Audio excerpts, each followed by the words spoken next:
All right, hello everyone. Hello. Whew, happy night. Whew, okay. So yeah, my talk's on the psychology of self-loathing and the journey to self-empowerment.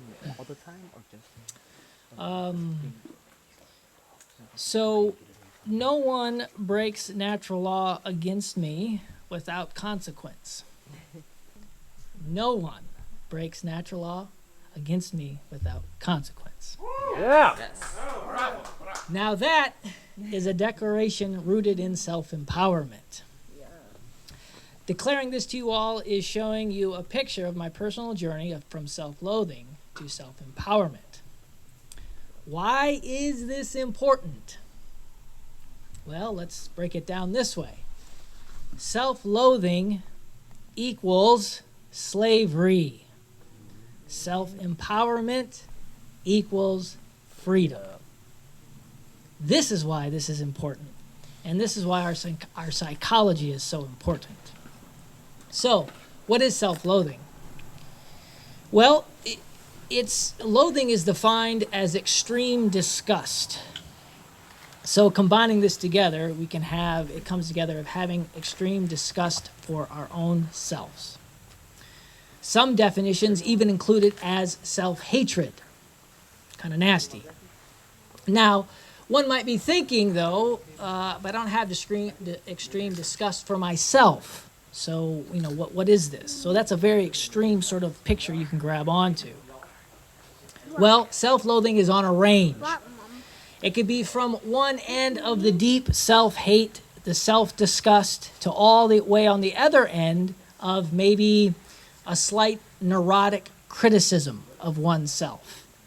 Still all unhealthy on the range. Okay? We can also think of self-loathing as I'm not worthy. I'm not enough. I'm of little value. I doubt I will be liked.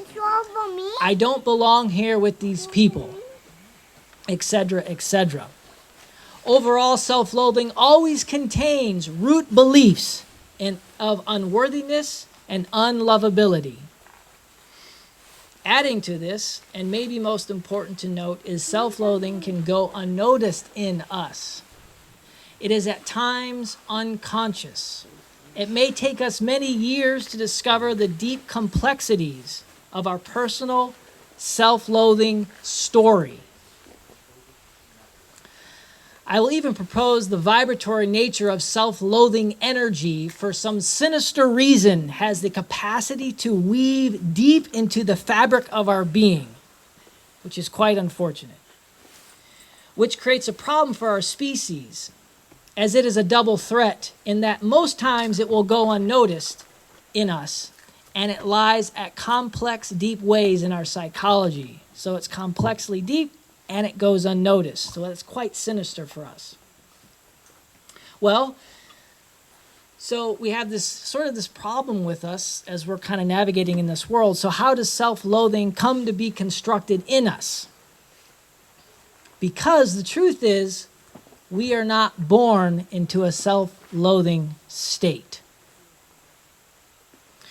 So the way I have come to understand how self-loathing happens is I would call an esoteric knowledge, a psychology esoteric knowledge. It goes by the most common name called object relations psychoanalytic theory. So this theory has been constructed through the observation of human behavior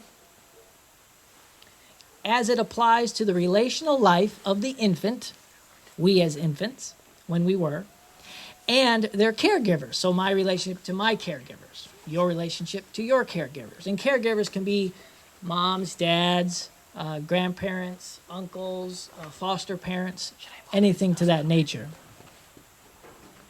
So the theory began many decades ago by some very brilliant psychoanalysts, starting with Sigmund Freud, Melanie Klein, Ronald Fairbairn, Donald Winnicott, John Bowlby, and Peter Fonagy, and has later moved into more modern-day approaches in psychotherapy. So this underpinning of how things come to be constructed in our minds, right?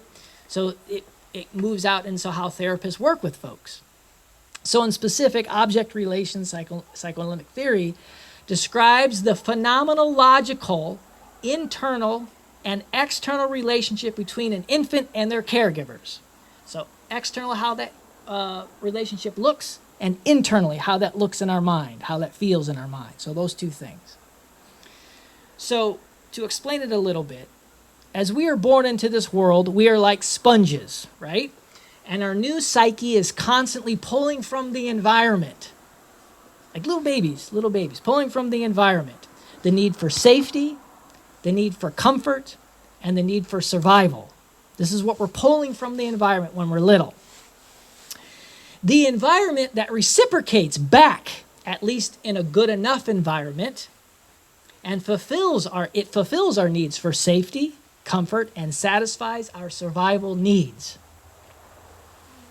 In this experience of reciprocity between ourselves and our caregivers, we begin to develop a mapping of our caregivers, or objects is what they're called, the mother, the father, a stuffed rabbit, a blanket, an object that we pull in relation to how well they have met our needs as a little infant and their ability to meet our needs in the future. This mapping can be called our object relationships. So we all have object relationships. I do, you all do, based on your own story from your caregivers. So for example, the object being the mother, and the relationship being the quality of our experience with our mother, good or bad. So for example, mother, I'm thinking like if we could speculate about infants' minds. Mother, feed me. Body better. Mother, good. Right? So mom, it's good experience. Mom's good. It's a connection, good or bad. We then begin to transmute. It's a fancy word of to take in that experience, external experience, and make it our own mind. So they're external and now they're internal in our world, in our own mind, our own thinking, and which becomes the building blocks of our identities. And what I mean by identity is how we view ourselves in relation to our objects. So hopefully you're kind of following the logic a little bit, okay? So then as we get older, we now have internal object relationships based on external, correct? The mapping. And then as these building blocks, they build our own self-talk. So when we're by ourselves, how do we talk to ourselves in our mind? And then construct our own personal psychology, our own characteristics, and how we interact with people, how we interact with ourselves. It starts building these identities in us, okay? So that was an overview of how some of our psychology works. So what does this have to do with slavery and freedom? Well, what I just described to you, the dark occult know this very well. They're called ancient psychologists. They're part of the old religion. They're in power, and they have been in power for a while. And they know how this works, and this is how they pull our species into going along with their agendas. So they exploit this, and they exploit it by self-loathing. So most of us do not have high-quality object relationships. Some of us have medium, some of us have really damaged, based on the range of what we came to our environment, right? Based on our range of how we were treated by our caregivers. Most of us have bad experiences sometimes in our connection, and some have been healed and some still remain. Bad experiences begin with any form of abandonment from our caregivers throughout our development. And abandonment can be physical, like literally, dad say, I'm going off to get milk, and never comes back, right? Sad. Spiritual.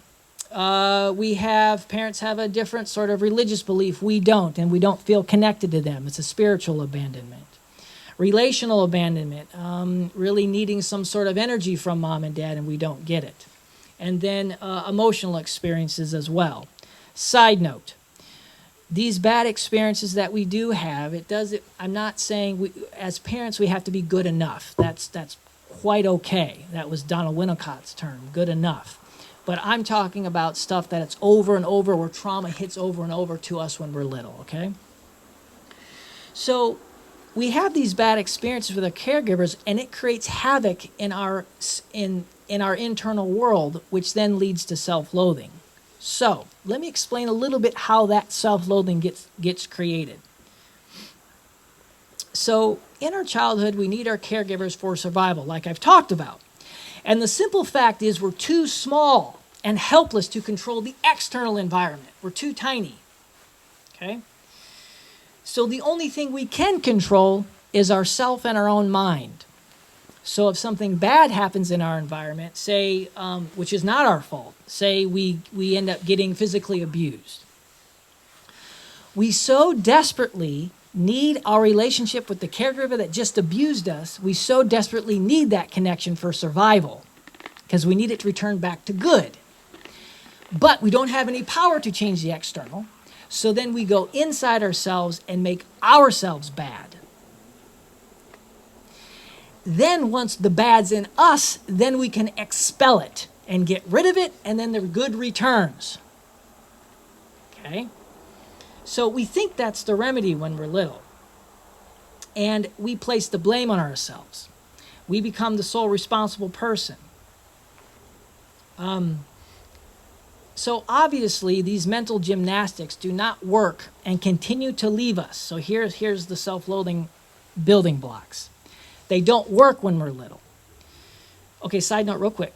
I'm talking about an unconscious process that happens when we're little. So little babies, they're not really thinking about this logically as I'm explaining it to all of you. It's something that's just emotionally innate in us as our mind is trying to process some of these experiences. Okay? So obviously, when we're little, these mental gymnastics do not work and continue to leave us longing. So here's where I'm building this up. They leave us longing to desire to have a good connection with our caregivers.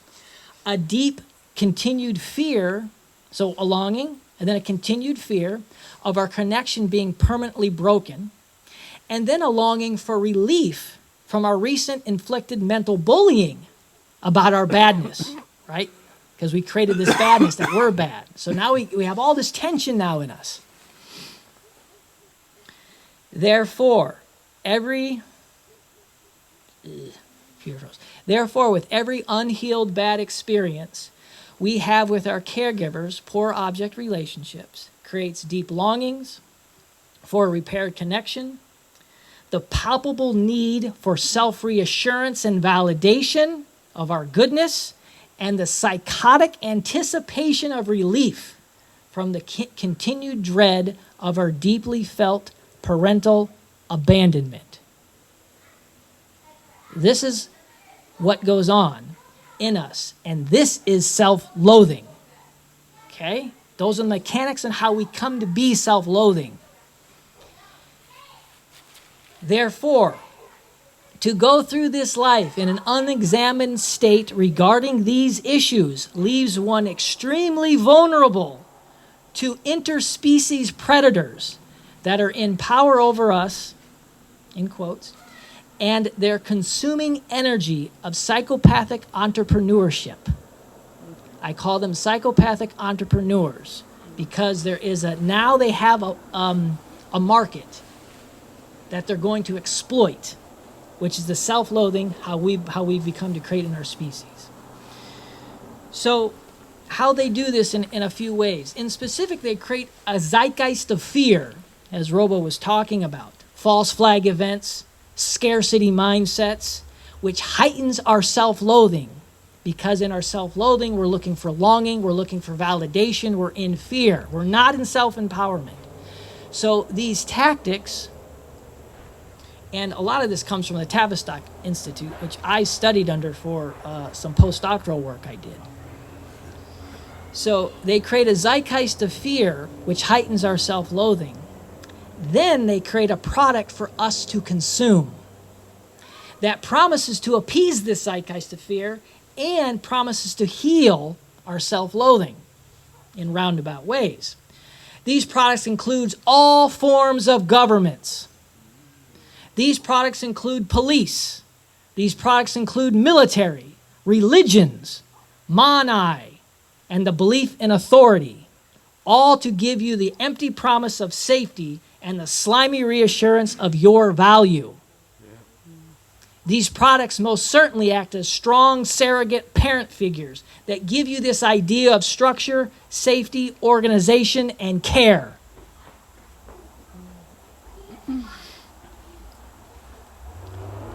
And hence the slave wheel continues over and over and over, because we live unexamined lives.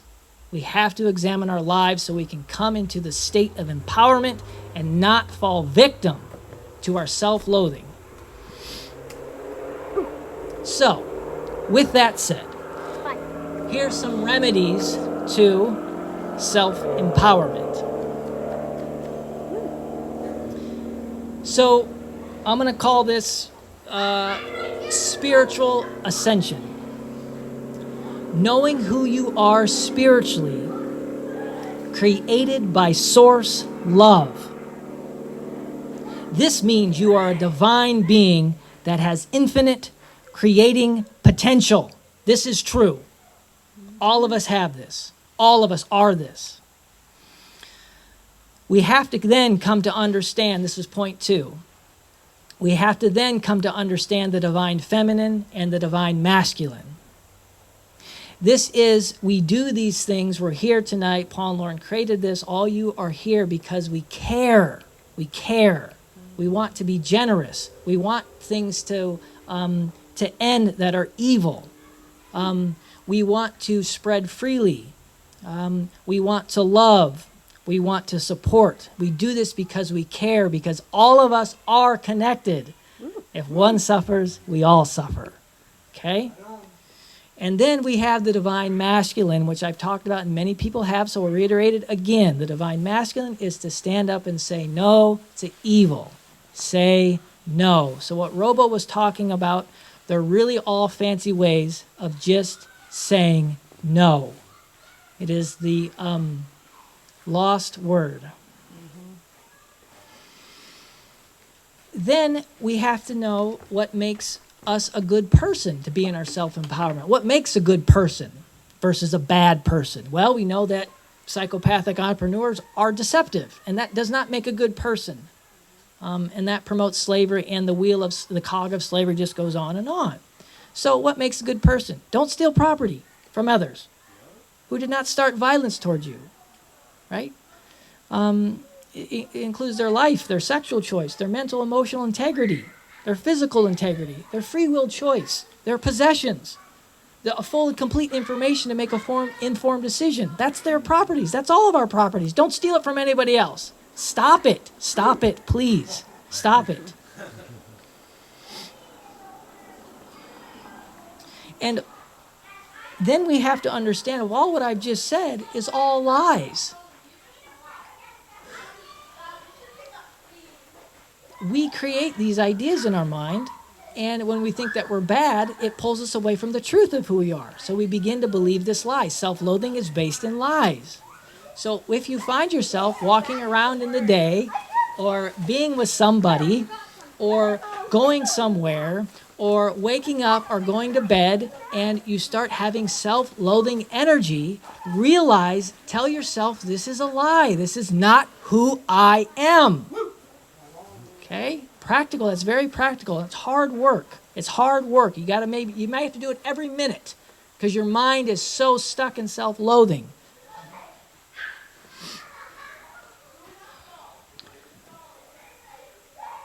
And then another spiritual truth is to take 100% responsibility for your own actions. We are only free in this world if we take 100% responsibility for our own actions. So those are the spiritual remedies. Some psychological remedies. Slowing down your thoughts, like I was talking about. Slowing down thoughts. If your mind's racing, if you catch yourself and you just start feeling bad inside, slow down. It's called metacognition, to look inward. Slow down, be like, what just happened there? Why am I in this energy right now? Introspection. If you ask why these pertinent questions, this can help you realize where these self-loathing energies are coming from. Be extremely kind to yourself. Now you notice I didn't say nice. Nice is fake. Kind is true. Because being kind to yourself means also you might have to kick your own ass to get up and do what is necessary. Kind is caring, but also with the divine masculine. So be extremely kind to yourself, not critical, not condemning, right? And you might have to take time to intimately be with your emotional world. So that might mean therapy, that might mean meditation, that might mean yoga, that might mean all kinds of other things that are out there. But you need to take time to be intimately involved with your own mind so you can see the quality of it, the feel of it. And then if you have someone who's trained and safe, they can help you work through that process as well. So you can, in that time while you're by yourself, you can ask, what am I feeling? What does this remind me of? And then solutions. I may need help from safe people. I might be stuck. I need some more help. So that concludes my psychology remedies and then, of course, the spiritual remedies. So that is the remedy to move into the journey of self-empowerment. Does that make sense? So then you all then can declare to your friends, to the internet, self-empowerment statements. And then we are truly in freedom. So Yeah. that concludes. Nice job. Good work.